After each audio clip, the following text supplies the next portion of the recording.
با عرض سلام و ادب، کیانی هستم، پژوهشگر و نویسنده فرهنگ آرمیکا. در این برنامه به داستان زندگی گلنوش خالگی میپردازیم. امیدوارم مورد پسند دوستان عزیز قرار گیرد. گلنوش خالگی موسیقیدان، آهنگساز، رهبر ارکستر و رهبر گروه کور اهل ایران بود که در 17 دی ماه سال 1319 خورشیدی به دنیا آمد و در 26 بهمن سال 1399 دار فانی را ودا گفت. او فرزند روح الله خالگی و نخستین زن ایرانی بود که به صورت تخصصی در رشته رهبری موسیقی تحصیل کرده بود. گلنوش خالگی پیش از انقلاب 57 رهبر گروه کور سازمان رادیو تلویزیون ملی ایران بود.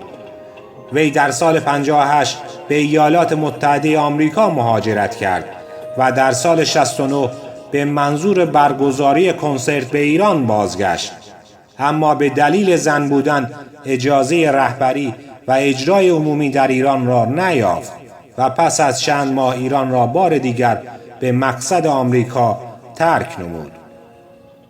گلنوش خالگی در بهمن 1399 در آمریکا درگذشت.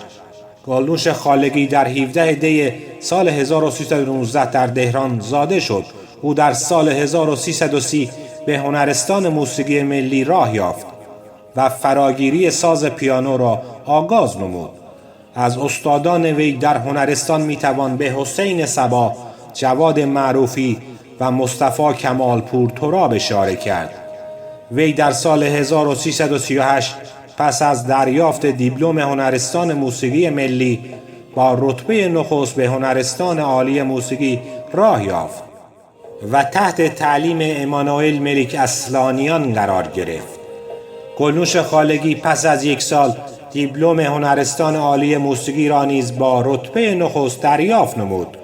پس از آن به عنوان دستیار استاد به آموزش پیانو و سرایش در هنرستان عالی موسیقی مشغول شد. گلنوش خالگی در سال 1341 برای ادامه تحصیلات موسیقی به اتریش سفر نمود و به تحصیل در رشته رهبری کور پرداخت و پس از 3 سال به آمریکا مهاجرت کرد و در کالج اوهایو تحصیلات خود را ادامه داد.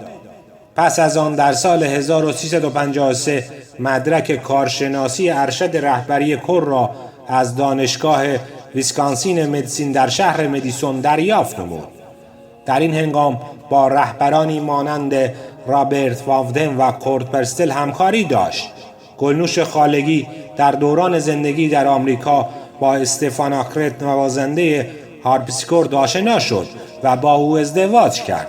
گلنوش خالگی در سال 1353 به دعوت رادیو تلویزیون ملی به ایران بازگشت و گروه هم‌آوازان را برای اجرای آثار کلاسیک ویژه گروه کور و ارکستر بنا نهاد.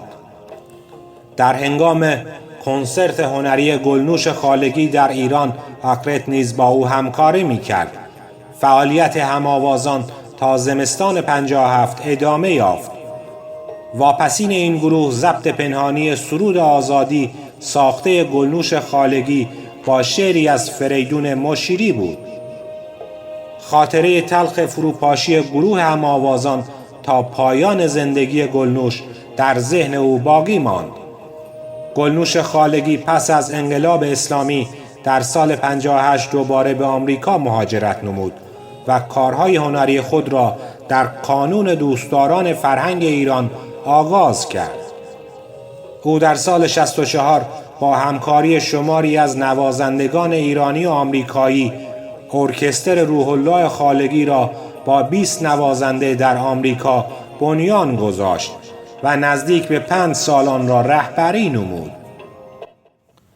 کار این ارکستر بودجه و پشتیبانی بسیار دشوار بود و با وجود استقبال خوب از اجراها ادامه کار از سال 69 دیگر ممکن نشد.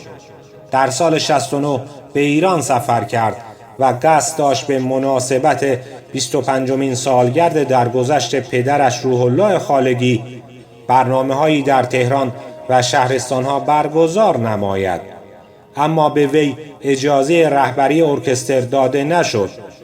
در این هنگام به ضبط 2 آلبوم موسیقی از آثار روح الله خالقی به نام می ناب پرداخت و دوباره به آمریکا بازگشت.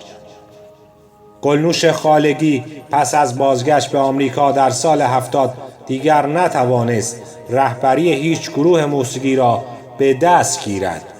او کانون هنری روح الله خالقی را بنیان گذاشت و در واشنگتن به آهنگسازی و آموزش پیانو مشغول بود. گلنوش خالقی 2 فرزند پسر به نامهای رامین و جولین دارد. گلنوش خالقی در 26 بهمن 99 در سن 80 سالگی در واشنگتن دی سی درگذشت. لوریس سیخنواریان ضمن اظهار تأسف از درگذشت گلنوش خالقی اظهار داشت که این پدر و دختر خدمت بزرگی به موسیقی ایران کردند و او یک دوست ارزشمند را از دست داده است. وی همچنین از کمک و راهنمایی‌های گلنوش خالقی در خلق اپرای رستم و سهراب یاد می‌کند و می‌گوید که مدیون او هستم. از جمله فعالیت‌های هنری گلنوش خالقی به موارد زیر می‌توان اشاره نمود: ساخت آثاری برای پیانو و آواز و تنظیم ترانه‌های محلی ایران برای پیانو، انتشار کتاب ای ایران، بنیانگذاری و رهبری گروه هم‌آوازان رادیو و تلویزیون ملی ایران، همکاری با کانون دوستداران فرهنگ ایران در آمریکا، اجرای کنسرت ترانه‌های محلی ایران به همراه پری زنگنه در شهرهای آمریکا، بنیانگذاری و رهبری ارکستر روح الله خالقی در واشنگتن، اجرای کنسرت و تنظیم آثار هنرمندان قدیمی موسیقی ایران همچون درویش خان، مرتضی نیداود، علی نقی وزیری، روح الله خالقی و مرتضی محجوبی به همراه ارکستر روح الله خالقی در شهرهای آمریکا، تنظیم، رهبری ارکستر و انتشار آلبوم موسیقی می ناب 1 و می ناب 2 از آثار روح الله خالقی با خوانندگی کاوه دیلمی، رهبری ارکستر در آلبوم موسیقی فیلم و نمایش سال 1392 به آهنگسازی فوزی مجد و آثار گوناگونی به ویژه برای پیانو با الهام از موسیقی دستگاهی و محلی ایران. به پایان این داستان انسانی از فرهنگ آرمیکا رسیدیم. به امید زندگی برتر و بهتر برای همه ساکنین کره زمین.